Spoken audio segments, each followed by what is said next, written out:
Okay, so first of all po, we'd like to thank you po for agreeing to participate in our study. And yun nga po, kami po yung groupmates ni Ira, siya po si Giovanna, ako po si Jillian, and for today po, we will just be asking you questions na related sa study namin. So, it's an interview po na magti-take na around 20 minutes. So, Sige. ito po yung title ng study namin, Representation of Disability in Social Media and its Effects on College Students' Perceptions. Dito po, i-examine lang po namin yung mga sagot nyo kung ano po yung mga nakikita nyo sa social media na related to disability and kung paano po to nagkakaroon ng influence or effect sa perceptions nyo towards persons with disabilities. So, if there are no questions po, okay na po ba mag-start sa first question? Sige. Okay. So, for the first question po is, what social media platforms do you use most often? Yung TikTok and IG Reels na Okay po. How about Facebook po? minsan lang kasi ako mag-Facebook, parang nagche-check lang ako doon ng mga announcements, ganun. Kung walang klase, ganun, yun lang yung gamit ko sa So, Facebook talaga. Mostly TikTok and Instagram po. TikTok talaga, And Instagram. gano'n naman po katagal yung time na spend nyo on these platforms daily according to your digital well-being settings sa cellphone nyo po? Yun lang, hindi ko siya sure kung ano. Pero usually, simula makauwi ako, wait lang, check ko yung settings. Saan mo nakikita yun? Search na lang po natin. Ano yung title mo? Try niyo po screen time.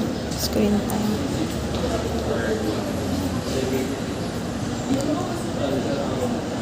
Time out naman yung lumabas.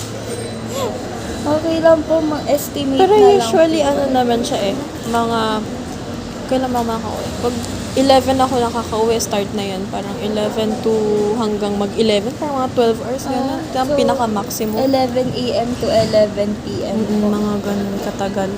So, what kind of content naman po do you often engage with sa social media? Mostly academic po ba? Informational or for entertainment? Usually entertainment kasi puro edits yung mga lumalabas sa FYP ko or tsaka pero sa IG Reels minsan may mga siya academic yung mga science info ganun. So, parang combination po of these three. Okay. So, next question po is, do you follow any specific creators, influencers, organizations, or pwede rin po yung mga groups and pages na ang focus is about disability advocacy or lifestyle?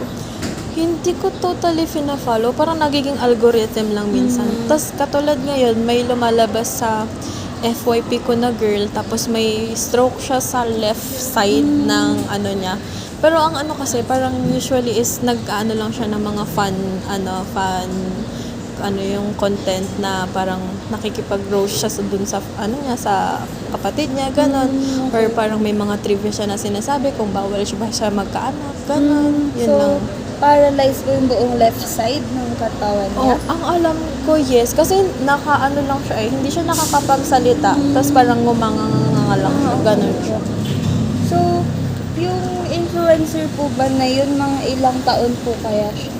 Ang nakita ko is 20. 20. So, yung mga post po na nakikita nyo sa kanya and sa iba pong dumadaan sa algorithm ninyo, paano po nakaka-affect or nakaka-shape ng view nyo or awareness about disability and inclusion? Siyempre yung iba kasi usually ang ginagamit nila is for entertainment talaga. Yung pinagtatawanan, ganun. Pero usually na gumagawa nun is yung may mga disability talaga. Katulad nung may nakita ako once na parang challenge yun na yung isang guy dun is walang paa at kamay. So, siyempre matatawa ka since parang kaya nga may parang phrase na ginamit sila na tawag doon? So, parang kami pa yung masama pag tumawa kami. Di ba may ganun silang sinasabi sa social media. Pero usually may mga educational naman katulad yung sa yung pure white lang yung nila, yung kulang sa pigment yung body nila and hair. Ayun, albinism. Yun yung mga lumalabas sa akin na parang nafa-fascinate ako kasi may mga ganong ano pala. Okay. So, meron po yung mga content na na-entertain kayo at the same time na e-educate din po kayo. Okay.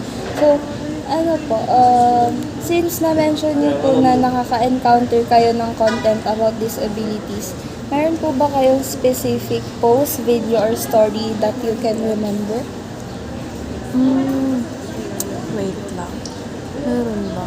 Kasi ang last ko na napanood is yung dun nga sa girl na sinabi ko, yung paralyzed yung ano niya. Parang nagbigay siya ng trivia kasi may mga nagtatanong kung pwede pa daw ba siya mag-anak, ganyan. Pero sabi naman niya, yes, pwede. Pero yung difficulty lang talaga na may hirapan siya mag-push ganun.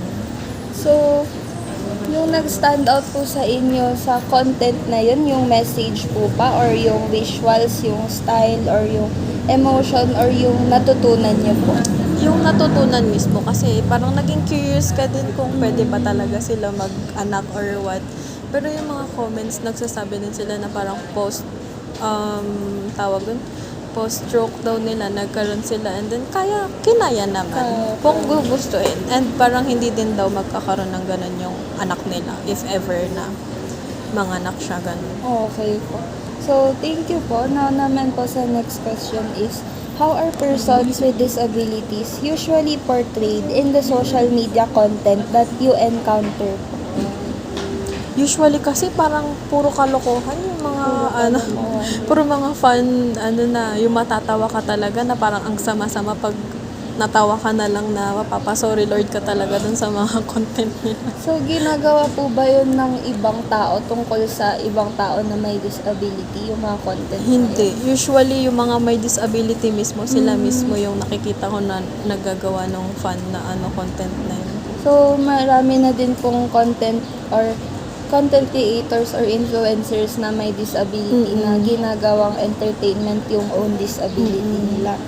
So, now naman po, sa mga nakikita nyo, yung mga tao po bang may disability, pinapakita sila as capable and independent individuals or more of as people who need help, sympathy, or charity?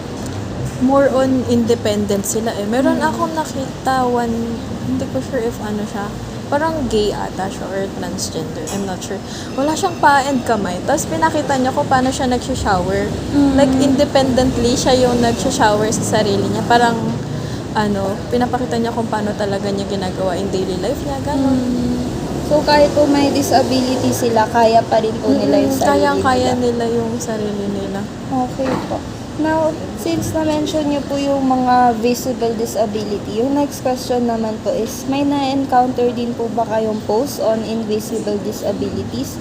Ito po yung hindi natin sila nakikita physically, pero meron pa rin po silang disability. Example po sa mental health like depression or kaya ADHD, autism, and any other po like that.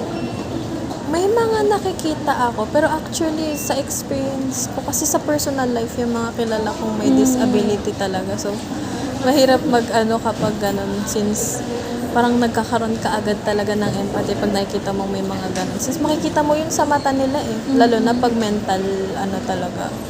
Parang maaawa ka na lang sa kanila. How about po sa social media? May mga awareness post po ba kayo or informational or entertainment post na nakikita tungkol sa invisible disabilities? Usually madami. Ang pinakamarami is sa mental health talaga kasi yun talaga yung parang sa mga masa. Lalo na yung kay Eman. Opo, Eman at Kenzo. Oo. Yun talaga ang pinakatumatak. Parang ilang linggo or ilang months ko siyang puro nasa FYP ko siya. Kasi masiyahin po siya pero bipolar po pala.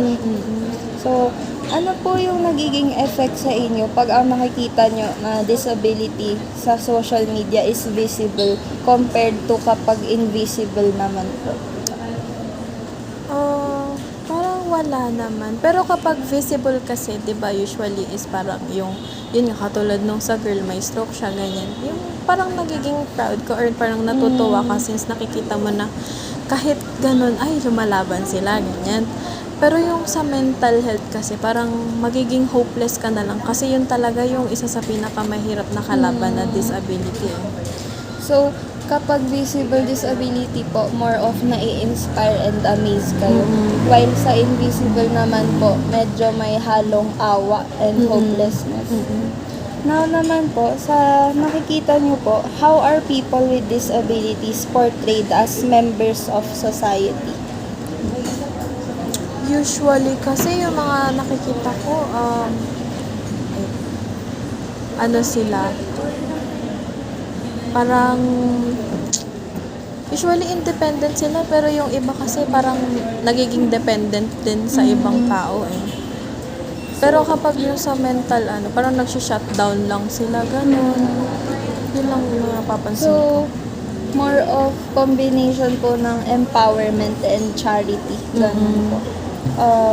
Do you think naman po na itong mga portrayal net na ito are mostly positive, mostly negative, or mixed po? Mix siya since yung iba is tawag dito.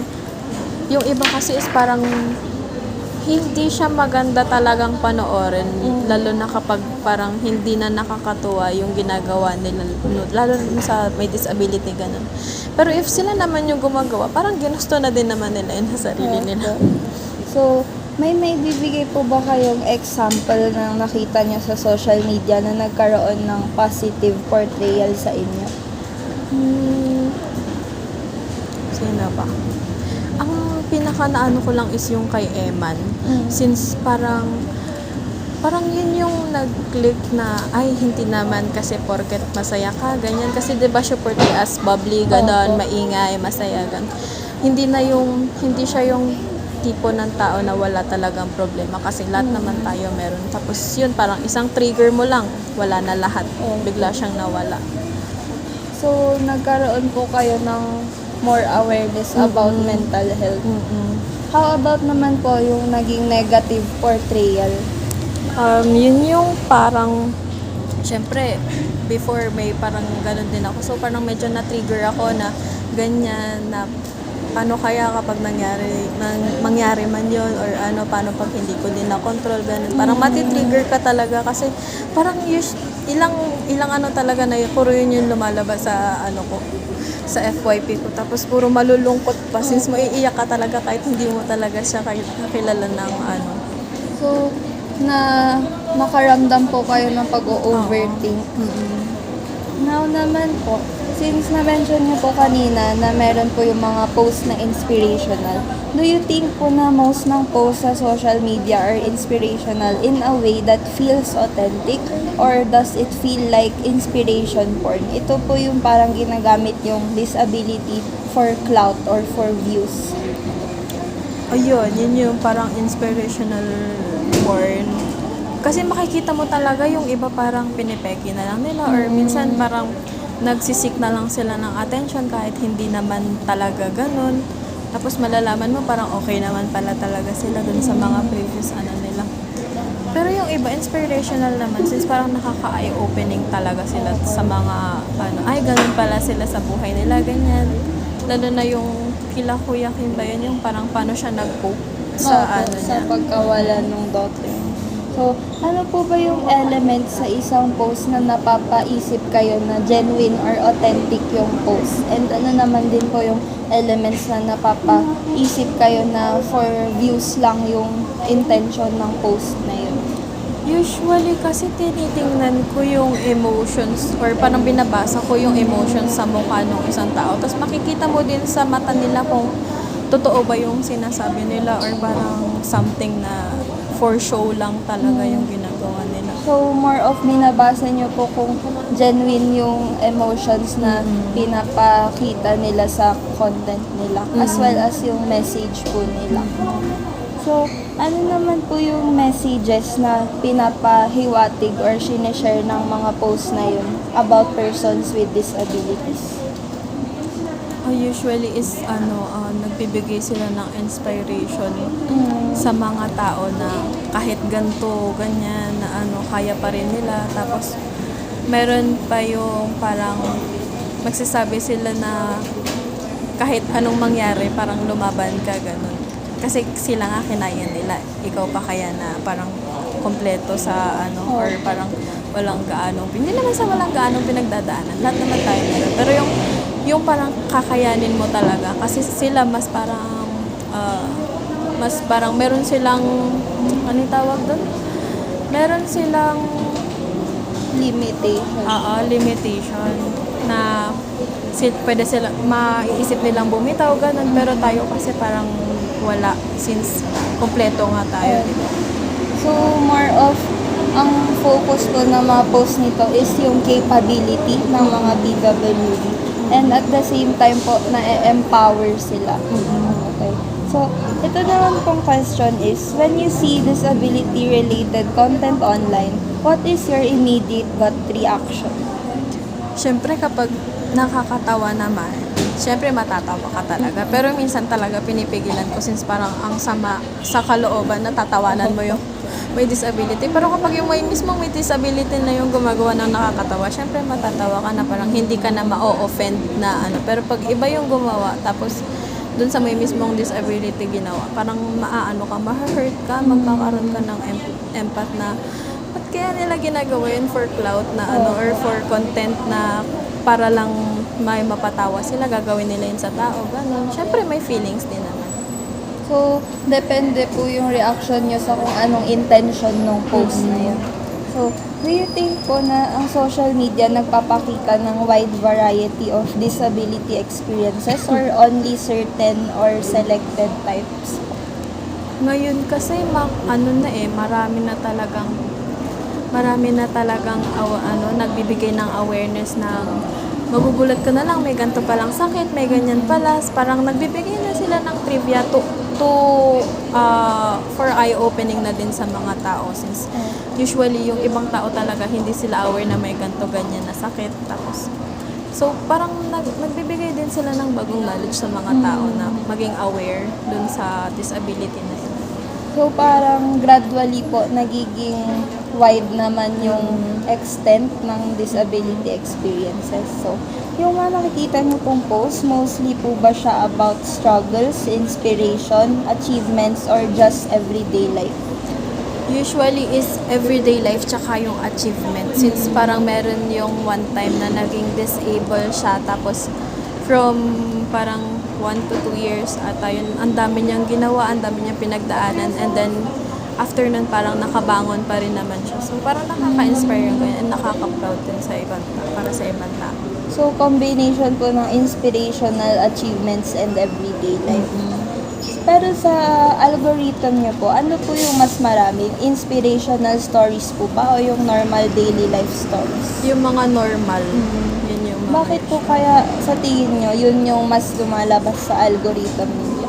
siguro din yun sa mga like pagla-like or pag-share or parang hindi naman nagko-comment. Mga like, ganun, repost. Yun lang siguro yung ng algorithm ko. Since pag nag-like ka ng isa, sunod-sunod na talaga sila na lalabas sa FYP mo. So, since mas linalike nyo po, I'm assuming po na mas mahilig kayo sa content na tungkol sa everyday life nila. Like vlogs po ba, ganun? Mga ganun.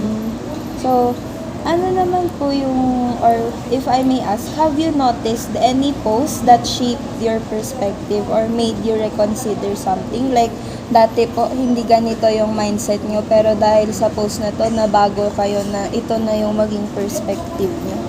Yung biggest impact talaga sa akin is yung kay Eman. Since parang be careful na lang kung ano yung masasabi mo sa ibang tao. Kasi hindi mo naman alam na parang baka mamaya may iniisip na pala siyang iba. Tapos ikaw yung nag-last trigger sa kanya na bumitaw na talaga. Parang ganun. Parang be kind na lang naman. Kasi free lang naman siya. Kasi po, cyberbully siya, no? Ng mga netizens. Noong time na yun, parang kasagsagan talaga na bigla siya nag-hiatus. Tapos mababalitaan na lang siya since na-trigger pala siya ng sobra-sobra. So, talagang nabago po yung perspective nyo na maging kinder to people around you. Ganun po ba? So, ano naman po yung naging effect or ano po yung something about sa situation or nangyari kay Eman at Yenza nagkaroon ng effect sa inyo? Sorry? Na-distract ako dun sa wallet. Ano po yung something na hindi nyo makakalimutan tungkol sa nangyari kay Eman Atienza or yung nagkaroon po talaga ng effect sa inyo? Yun nga, yung be kind to others, tapos parang always check on your, friends, kung sino man yung nakapalibot sa'yo, kasi kahit na masabi mo na, ay, masayahin naman yun siya, ay, ganyan, parang wala naman siyang problema. Siyempre, iisipin mo pa rin na baka mamaya, meron nga siyang pinagdadaanan, pero kinikim-kim niya lang talaga, kasi parang ayaw niyang makadagdag pa sa burden niyo. So, parang iniisip niya na, ay, makadagdag lang ako, may problema siya, ganito, ganyan. Kaya usually sinasabi ko na, hanggat kaya mo mag-open up ka, okay lang sa akin. So, nagkaroon po kayo ng stronger sense of advocacy na maging available for people around you. Ganun. Okay. So, ito naman po is, does it change your perspective when a person with a disability shares their story compared to when someone else tells their story for them? Oo, kasi parang mas nai-inspire ka if yung tao na yun mismo yung nagsabi na, ay, naganto ganyan, nakarating ako sa ganto ganyan, naging ganyan yan. Yun parang mai-inspire ka, kasi pag yung iba, parang iisipin mo na, ay, parang ine-eme-eme ka lang nito. Parang nagsisinungaling, parang exaggerated ka. Pero pag galing talaga dun sa tao na yun, parang mai-inspire ka. So, para sa inyo po, mas convincing pag yung PWD mismo yung nag-share ng story niya. Bakit po kaya para sa inyo mas convincing? Kasi, pag galing kasi sa ibang tao, parang pwede nilang baguhin, bawasan, dagdagan yung kwento. Pero kapag galing naman sa mismong tao na yun, syempre, niya na yun parang experience niya na yun. Bakit parang i-exaggerate pa niya na yung mga nangyari sa kanya? Kung totoo naman talaga, diba? So, mas nabibigyan po sila ng voice na i-share yung mga experiences nila sa ibang tao. So, yung next question naman po is, has seeing disability-related content online affected how you would interact with a person with a disability in real life? So, first po, sa school po tayo. What if may schoolmate po kayo na may disability? Ayun, parang may na-encounter ako niyan once. Ano siya tawag dito? I'm not sure kung ano tawag doon. Yung parang hindi nga pantay yung paa niya. So parang, mali ko kasi yun. I didn't know na hindi pala, ganun pala yung niya. Tapos parang hinatid ko sila since yun yung usually na ginagawa namin. Hindi kasi nila alam kung saan to. Nasa may main library pa ako nun. Tapos, ang sabi ko, akala ko kasi, parang nahihirapan lang siya bumaba. Ganun, sabi ko, naka-heels po ba? Tapos pag-check ko, may disability pala siya. So sabi ko, shit, sorry Lord, napaganon na lang talaga ako. Kasi hindi ko talaga alam na ganun. Tapos mga usually nakikita ko may mga disability talaga sa paa. Tapos iniisip ko na hindi talaga disability friendly ang UC kasi usually elevator nasisira. Tapos yung hagdan, sobrang dami nating hagdan. Ganun. So, from that experience po, ano yung na-learn nyo? Parang be kind na lang talaga. Tapos watch na lang talaga yung bibig. Kasi minsan parang pasmado yung lumalabas sa bibig. How about naman po sa group work? Dahil po sa, what if po may group work and one of your group mates has a disability?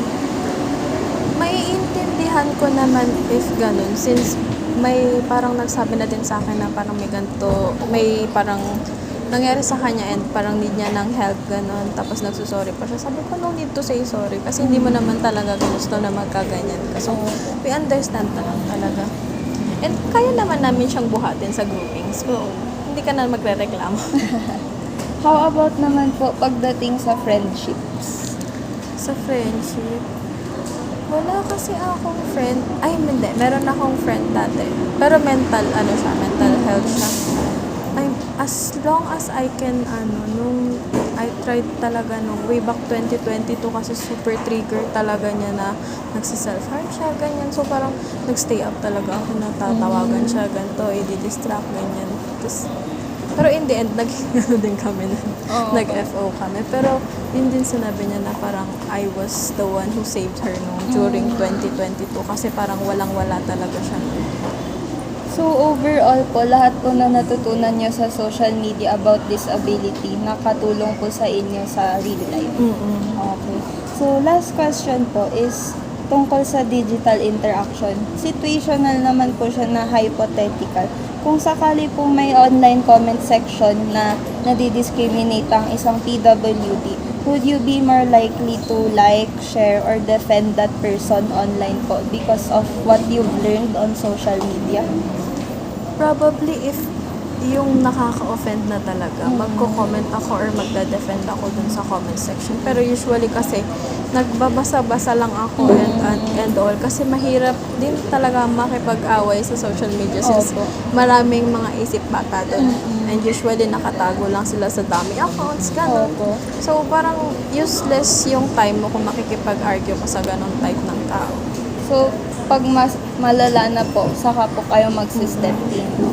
So, yun po yung last question. If may di po kami natanong na gusto nyo i-share or baka po may message kayo about disability that you'd like to share for our research, feel free po to say it.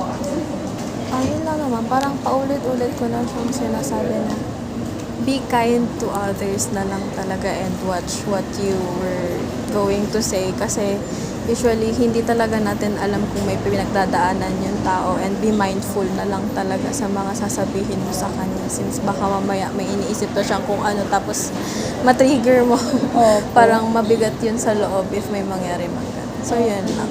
So, thank you po. Yun po yung last question. And once again po, thank you po for participating in our study. Lahat naman po ng sagot nyo is rest assured na confidential po talaga lahat. So, for the last part po, hihingi lang po kami ng selfie with